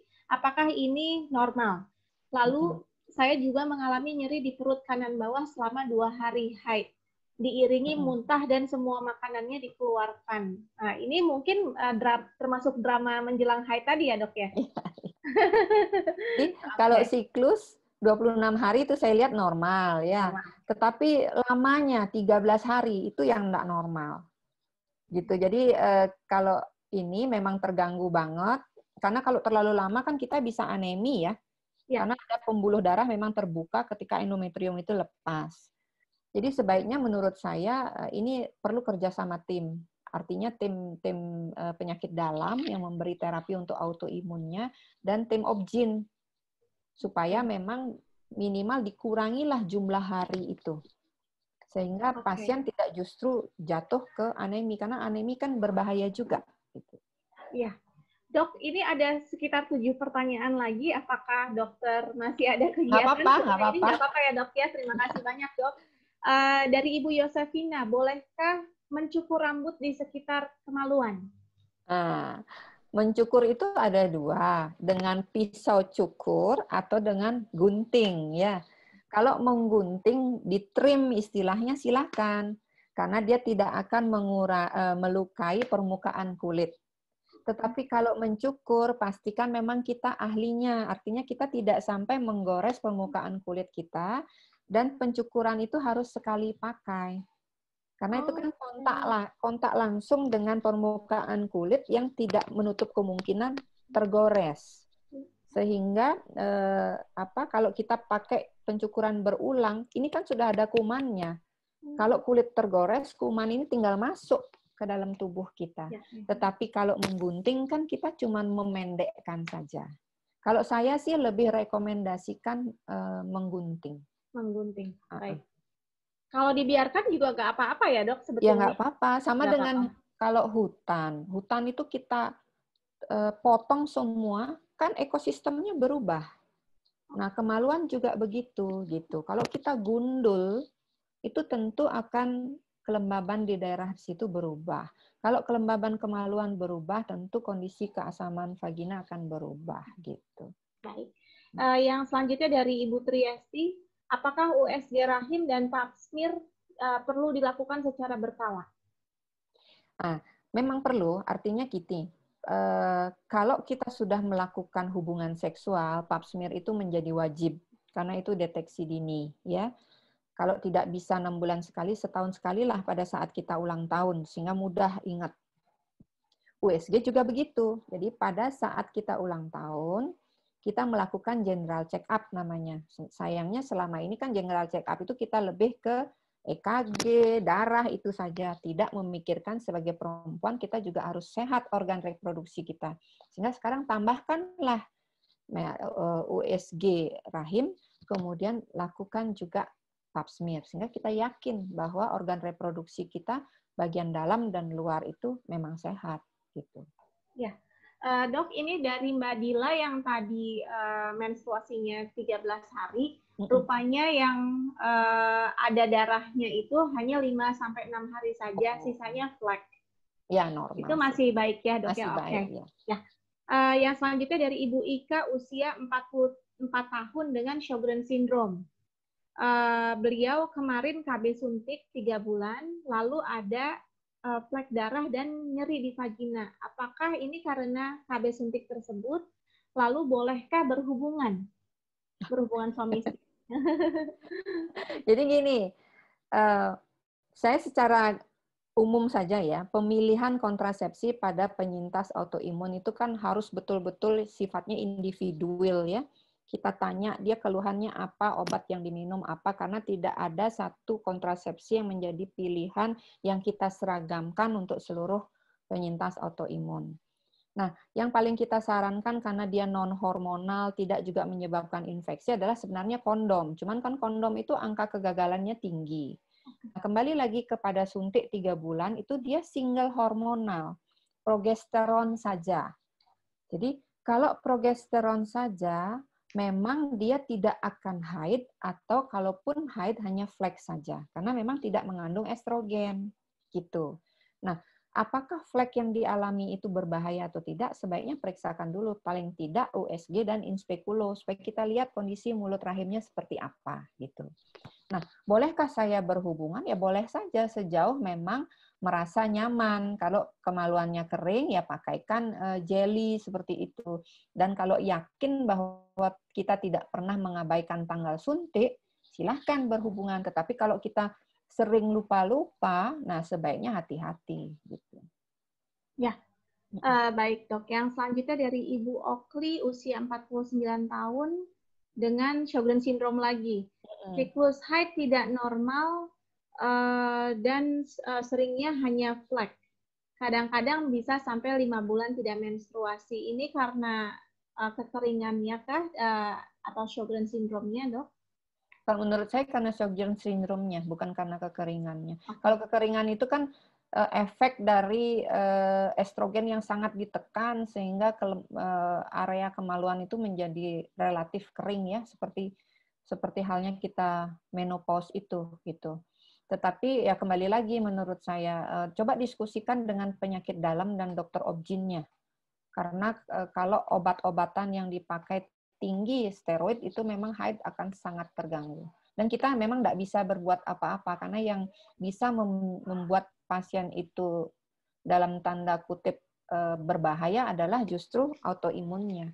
Sehingga haid kita kalahkan dulu gitu. Oke. Baik, dok, apakah dokter juga menyelenggarakan konsultasi telemedicine? Karena kelihatannya banyak sekali nih yang ingin ngobrol lebih detail dengan dokter. Kita telekomunikasi namanya. Kalau telekomunikasi itu kan harus lewat rumah sakit yang menaungi saya, gitu ya. Nah, kalau memang tidak berkeberatan, boleh lewat email saya, nanti saya jawab sesuai dengan, karena kan ini tidak menutup kemungkinan pasien dari luar daerah Bali, betul, yang rekam mediknya tidak saya pegang gitu ya. Idealnya kan harus ada rumah sakit, harus ada rekam medik, saya dan pasien. Tetapi kalau memang secara umum, silahkan bisa email ke email saya, nanti saya jawab. Iya, teman-teman silakan dicatat emailnya Dr. Chandranita yang tertera di layar beliau ya, silakan. Terima kasih Dr. Nita. Selanjutnya dari Ibu Suryani, apakah serviks menular lewat pinjam baju dan handuk? Kanker serviks. Kanker serviks, ya. Begini, kita sebenarnya tidak sedang mendalam menjelaskan itu, gitu ya. 97% dia virus ini menular melalui kontak seksual. Kemudian 3% walaupun jarang itu ada rute non-seksual seperti hal itu. Tetapi kembali lagi dia bisa pindah ke kita harus skin to skin kontak gitu. Jadi tidak sesimpel itu juga gitu. Cuman kan memang kalau barang-barang yang sifatnya pribadi ya jangan saling pinjam, termasuk dengan anak kita sekalipun ya. Harus punya handuk-handuk sendiri, termasuk memang baju-baju dan pakaian dalam harus sendiri, jangan tukar-tukar pinjam gitu. Ya, baik. Yang selanjutnya dari Ibu Melia, bagaimana mengatasi bisul dan jerawat yang sering muncul di vagina, terutama jika sedang drop? Nah, itu juga kembali ke kebersihan. Kalau kita memang bersih, kemudian kalau misalnya rambut kemaluannya itu lebat sekali, ada baiknya memang dicukur sehingga kita yakin setiap kita cebok itu memang kering sampai ke dalam-dalamnya. Tapi kalau bisul itu bisa muncul karena itu, karena mungkin tidak bersih atau kita mencukurnya itu terlalu pendek. Di bawah rambut helai rambut yang tumbuh itu ada potnya.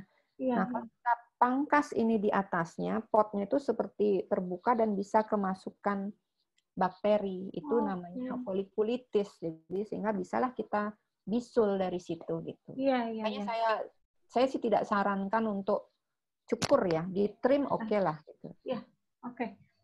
Dari Ibu Triesti, hiperplasia bisakah muncul lagi? Lalu bagaimana mencegahnya, Dok? Nah, hiperplasia endometrium ini mungkin maksudnya ya. Jadi itu memang terkait dengan produksi hormon tubuh kita. Gitu. Bisakah itu muncul lagi? Bisa dalam satu kondisi-kondisi tertentu. Yang paling sering itu justru menjelang menopause, di mana sudah mulai terganggu itu hormon dalam tubuh. Sehingga kalau kita mau awam, kan tubuh itu tidak mengerti seberapa tebal sih saya harus membuat lapisan endometrium ini, karena saya kan tidak mengharapkan hamil lagi. Kadang dia terlalu tebal, berlebihan, sehingga terjadilah apa yang disebut dengan hiperplasia. Nah, kalau tidak bisa dihentikan dengan obat, biasanya dikuret. Dan ini bisa berulang, tergantung dari yaitu kondisi otak, hipotalamus hipofisis, kemudian sinyal yang disemasukkan ke indung telur kita, itu tentu terkait dengan estrogen yang diproduksi dan kemudian progesteronnya. Gitu. Jadi memang akan berulang bisa. Oke, baik Dok. Ini ada pertanyaan terakhir dari Ibu Febrina, usia 30 tahun, autoimunnya hyperthyroid Graves disease. Beliau bilang haidnya cuma 3-4 hari dan siklus normal 25 hari. Ini sejak kurang lebih 2 tahun karena rutin minum obat. Jadi siklusnya normal karena rutin minum obat. Obat apa yang diminum? Nah, ini belum dijelaskan. Saya hipertiroid sudah 5 tahun. Sebelumnya saya memang bahkan tidak haid, Dok. Karena on-off minum obatnya. Gimana caranya supaya head saya normal lagi? Karena rencananya mau program hamil. Lalu, kadar hormon tiroidnya sekarang sudah normal katanya. Kalau kadar hormon tiroid itu mungkin terkait ke dokter internisnya ya. Kalau beliau merekomendasikan untuk hamil, mungkin sebaiknya segera untuk merencanakan mumpung normal. Tetapi kalau saya lihat siklus 25 hari itu masih normal, kemudian lama 3-6 hari itu masih normal menurut saya gitu. Nah, kalau misalnya tadi bilangnya bahwa tiroid saya sudah normal, harusnya sih haid sudah normal kembali ya. Tidak harus minum obat tiroid, dia sudah harusnya normal. Nah, kalau itu sudah terjadi setiap bulan siklusnya datang normal tanpa perlu minum obat-obatan tiroid, nah itu berarti telurnya itu sudah siap untuk kita coba untuk hamil gitu. Iya, Dok, ini tadi obat yang beliau minum adalah tirozol. Ya mungkin. Berarti terkait dengan tiroidnya ya. Ya, lalu kalau ada memang sudah normal ya sudah. Ya, oke. Ini tambahan pertanyaan satu lagi, teman-teman. Sesi tanya jawabnya sudah ditutup ya, tapi ini akan kita ulas satu penanya lagi dari Ibu Tania. Bertanya berapa persen kiranya penyakit autoimunnya akan diturunkan ke anak. Nah, itu bisa disimak sesinya hari Rabu dengan Dr. Laniati Hamijoyo ya, webinar hari Rabu. Ya. Mungkin yang bisa dijawab oleh Dr. Chandranita adalah pemakaian celana dalam kurang lebih berapa jam untuk menjaga higienis organ perempuan. Ya. Jadi patokan pasti berapa jam sih tidak ada, ya. Tetapi kebiasaan kita di Indonesia kan setiap kali mandi kita ganti. Nah, dari periode mandi pagi ke mandi sore itu yang perlu kita pastikan bahwa setiap kali kita berkemih atau buang air besar, cebok bersih, bilas bersih, keringkan. Dan pastikan bahwa sepanjang kita akan menjelang mandi sore itu, celana dalam kita itu kering. Nah, kalau misalnya dia basah, ya saat basah memang harus diganti, walaupun belum waktunya mandi. Gitu. Jadi berapa jamnya enggak ada. Kalau pembalut, iya. Setiap 4 jam harus ganti. Atau kalau sebelum 4 jam sudah penuh, ganti. Gitu. Baik, terima kasih. Alhamdulillah, Astungkarus sudah kita jawab semua pertanyaan dari teman-teman. Tidak terasa kita sudah hampir di penghujung acara. Mari kita dengarkan, mungkin Dr. Chandranita akan memberikan pesan-pesan untuk para ODAI Indonesia, khususnya dalam menjaga kesehatan organ reproduksi. Silakan, Dok. Ya. Jadi satu hal yang kita harus pahami bersama bahwa organ reproduksi itu kan ternyata sekumpulan organ yang saling mempengaruhi, ya. Mulainya itu dari organ reproduksi kita luar. Apakah itu langsung terkait dengan autoimun? Bisa iya, bisa tidak. Tetapi saya ingin menyampaikan secara umum bahwa infeksi di organ kemaluan luar itu bisa berdampak panjang ke arah infeksi di organ kemaluan dalam. Itu sebabnya saya ingin mengajak teman-teman untuk ayo sama-sama kita perlakukan kemaluan kita itu sama persis seperti kita melakukan wajah kita. Gitu. Kalau wajah kita harus dibersihkan setiap kali pulang dari bepergian, kemaluan juga begitu. Karena justru yang membunuh itu adalah infeksi yang terjadi di kemaluan, bukan infeksi yang terjadi pada wajah kita. Jadi jagalah kemaluan kita sama persis seperti kita menjaga wajah kita. Terima kasih Dr. Chandranita. Teman-teman, mari kita mengucapkan puji syukur karena webinar edukasi autoimun hari ini sudah terselenggara dengan baik. Lalu terima kasih saya ucapkan kepada narasumber kita hari ini. Mari kita doakan agar beliau senantiasa dikaruniai keberlimpahan dan keberkahan serta kesempatan untuk berbagi lagi dengan kita. Terima kasih juga saya sampaikan kepada peserta yang sudah giat belajar bersama. Semoga silaturahmi kita dapat terus berlanjut di webinar-webinar selanjutnya. Sekarang mari kita aktifkan fungsi video karena kita akan abadikan kebersamaan kita siang hari ini bersama narasumber kita, Dr. Chandranita Manuabe. Silakan diaktifkan teman-teman fungsi videonya. Ya, saya akan ambil 2 gambar ya. Lalu teman-teman bilang happy, oke? 1, 2, 3, happy. Sekali lagi, 1, 2, 3, happy. Oke, terima kasih teman-teman. Makasih teman-teman, makasih ya. Terima kasih Dokter Chandranita. Terima kasih Bu Dokter. Sehat selalu ya.